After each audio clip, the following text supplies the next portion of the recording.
Murid-muridnya bertanya, kenapa guru? Malam tadi sahabat-sahabat kami berkata mereka sudah melihat meteor melesat menuju ke arah bumi. Berarti besok dukhon dimulai.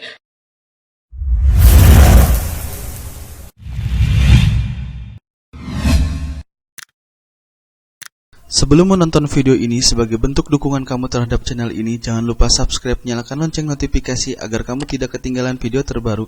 Jazakumullah khairan katsiran. Ya, ini di fase keempat ya, berat. Kenapa? Sekali lagi, di fase keempat ini segala kejahatan mendominasi. Ini fase Islam sedang tidak memimpin dunia. Fase keempat. Maka tidak ada khilafah Islamiyah pada fase keempat ini. Khilafah Islamiyah ala minhajin nubuwah bukan di fase keempat. Pernah bulan September 2014 diumumkan telah muncul khilafah Islamiyah di Irak oleh Abu Bakar al-Baghdadi yang disebut dengan ISIS. Ya, ditolak oleh seluruh ulama-ulama seluruh dunia. Ulama-ulama yang lurus dari berbagai negara di penjuru muka bumi menolak khilafah Islamiyah, klaiman sepihak dari pihaknya Abu Bakar al-Baghdadi ini. Karena memang ini bukanlah fase khilafah Islamiyah. Ini adalah fase mulkan jabarian. Agar dipahami ini. Siapa tahu di antara kita ada yang simpatisan ISIS. Ya, agar dipahami ini. Ini bukan fase khilafah. Ini adalah fase mulkan jabarian. Fase ini tidak lama ternyata. Fase ini nanti akan berujung dengan munculnya 4 tanda besar kiamat pertama. Tanda kiamat besar itu ada berapa? Ada berapa tanda besar kiamat? Ada 10. Ternyata kalau udah ngeliat gambar begitu, kita hanya diizinkan Allah menyaksikan sampai tanda besar kiamat yang ke-7 saja. Nanti tanda besar kiamat yang ke-8, 9, 10 kita tidak akan pernah menyaksikannya. Alhamdulillah. Tanda besar kiamat yang kelak hanya sampai ke tanda besar kiamat yang ke-7. Nabi mengatakan tanda besar kiamat itu ada 10. Sebelum kiamat ada 10-nya dulu. Di hadis yang lain, ini uniknya Masya Allah, Nabi mengatakan kiamat itu terjadi ada 10 bukaan. Jika telah keluar tanda-tanda yang 10 ini barulah kiamat terjadi. Untuk peristiwa melahirkan maka akan terjadi 10 bukaan terlebih dahulu. Rasulullah membahasakan itu kalimat. Rasulullah itu SPOG apa enggak ya? Rasulullah itu spesialis atau bidan apa tidak? Kok tahu Rasul? Jawabannya, dia adalah Rasulullah. Semua yang ada pada beliau, semua yang dikatakannya adalah informasi dari Allah. Wa ma yantiqu 'anil hawa in huwa illa wahyu yuha.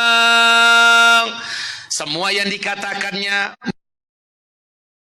maksudnya seluruh yang dikatakannya adalah wahyu yang telah diwahyukan Allah kepadanya. Maka Nabi berkata, sebelum orang melahirkan, wanita melahirkan, akan terjadi 10 bukaan terlebih dahulu. Seperti itulah kiamat. Sebelum kiamat akan terjadi 10 tanda besar kiamat. Nah, tanya pada ibu-ibu yang sudah spesialis melahirkan. Tanya pada istri kita masing-masing. Kalau bukaan itu terjadi, alhamdulillah anak saya 18 Pak. Alhamdulillah. Hanya 3 anak yang saya tidak dampingi dari 0. Itu karena saya di luar negeri. Selebihnya saya dampingi dari A sampai Z.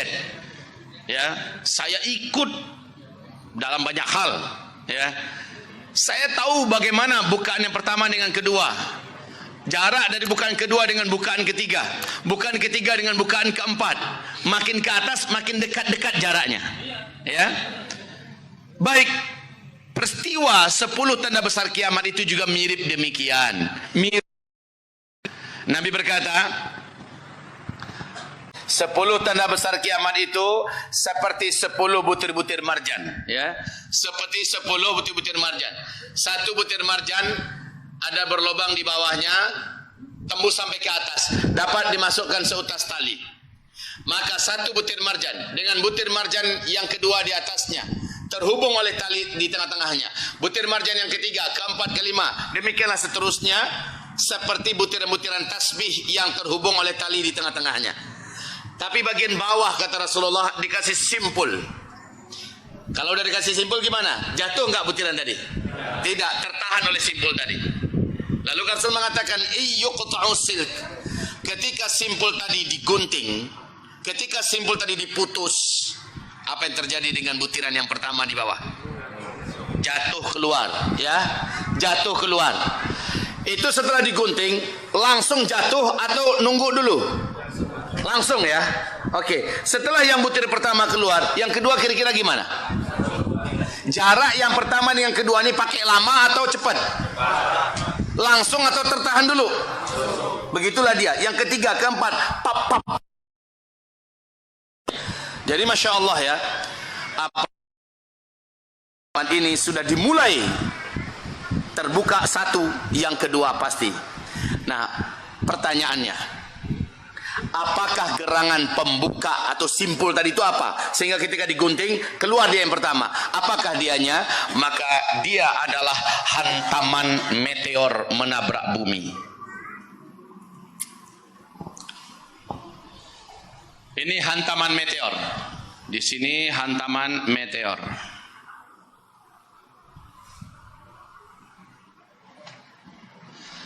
Akibat hantaman meteor, seperti kata Ibnu Abbas, dengan sanad yang jaid dari Ibnu Jarir, Ibnu Abbas berkata, saudara-saudara, malam tadi saya tidak bisa tidur.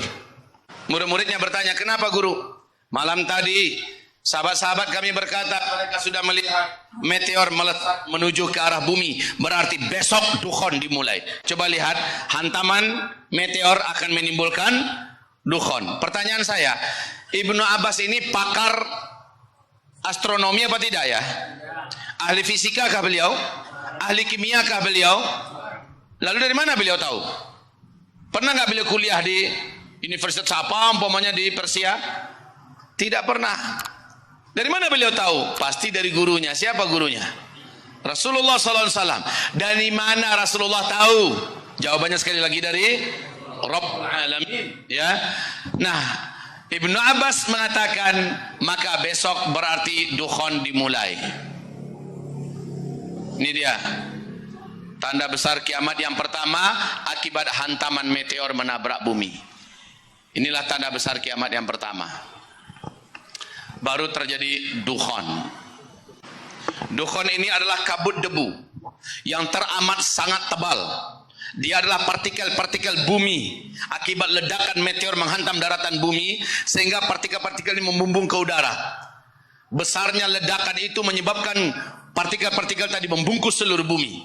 Dan meteor yang jatuh tadi, ketika dia bergesekan ekstrim dengan atmosfer bumi kita, menimbulkan asap yang teramat sangat tebal berlapis-lapis. Wa ayyarau kisfam minas sama'i saqita yaqulu sahabum markab. Ketika mereka melihat ada potongan benda langit menghantam atmosfer bumi, maka akan menimbulkan asap yang menggumpal-gumpal seperti awan yang tumpang tindih. Lalu mereka berkata, itu adalah awan yang bertumpang tindih. Terjadi hantaman yang menimbulkan debu yang teramat sangat tebal bersatu dengan asap tadi. Itulah disebut dengan dukhon. Dan ini panas sekali, ya, panas. Panasnya hanya sehari, hari, 2 hari kedua sudah mulai berkurang. Tapi hari pertama itu menyiksa siapapun di muka bumi ini. Yang diberikan oleh Allah jaminan keselamatan hanyalah orang Islam yang kafah Islamnya. Yang sudah teruji di sini, lulus ujian. Mukmin yang kuat imannya, yang amal solehnya banyak, ketika hantaman meteor, dialah yang dijaga oleh Allah. Tapi yang lain, kata Rasulullah sallallahu alaihi wasallam, yang lain, umatku yang munafik, umatku yang fasik, yang ahli maksiat, yang banyak buat dosa, minim amal soleh, apalagi orang kafir, apalagi para zalimin, para mujrimin, apalagi Yahudi dan Nasara dan sebagainya, mereka semua tersiksa. Fartaqib yauman, ya fartaqib yauman, maka tunggulah oleh kalian hari datangnya langit dengan dukhonun mubin, ya. Pada itu dia adalah azabun alim, dia membawa azab yang sangat pedih. Nabi berkata, akibat dukhon ini, selain orang Islam yang taat, selain orang mukmin yang haqqan, selain itu kulit mereka akan melepuh seperti masuk dalam oven. Udah coba pernah coba masuk dalam open belum? Nggak usah. Jangan cari gara-gara, gunanya nggak ada. Tapi bumi nanti bagaikan dalam open, dan bumi itu gelap gulita, kata Rasulullah. 40 hari 40 malam gelap gulita, tidak bisa diketahui kapan siang kapan malam. Cahaya matahari tak sedikit pun bisa dilihat di muka bumi ini. Mau di ufuk timur, di ufuk barat, tidak ada yang mampu melihat cahaya matahari. Lalu orang tak bisa membedakan kapan siang dan kapan malam. Masya Allah. Antum bisa bayangkan tidak? Jambi waktu kebakaran hutan kemarin di sana tahun yang lalu, masih ingat? Viral kan videonya di mana-mana. Itu jam 11 siang loh. Jam 11 siang kayak pertengahan malam tanpa ada bintang, ya. Gelap gulita. Yang bawa mobil dan motor terpaksa harus hidupkan lampu. Itu pun masih gelap. Betapa sesaknya nafas. Sementara dukhon nanti bukan hanya asap tapi bersatu dengan debu. Maka kata Rasulullah, kalian dekatkan telapak tangan kalian seperti ini ke wajah kalian. Lam yakad yaraha. Kalian tak mampu melihat sama sekali, saking gelapnya. Padahal itu siang bolong, saking gelapnya. Dan itu berlangsung selama 40 hari 40 malam. Kalau hanya sekedar itu, oke lah. Tapi ternyata hantaman meteor, seperti kata Michel Penn, ini akan menyebabkan berakhirnya seluruh teknologi yang ada di muka bumi. Listrik hilang, sinyal-sinyal HP dan segala macamnya juga lenyap.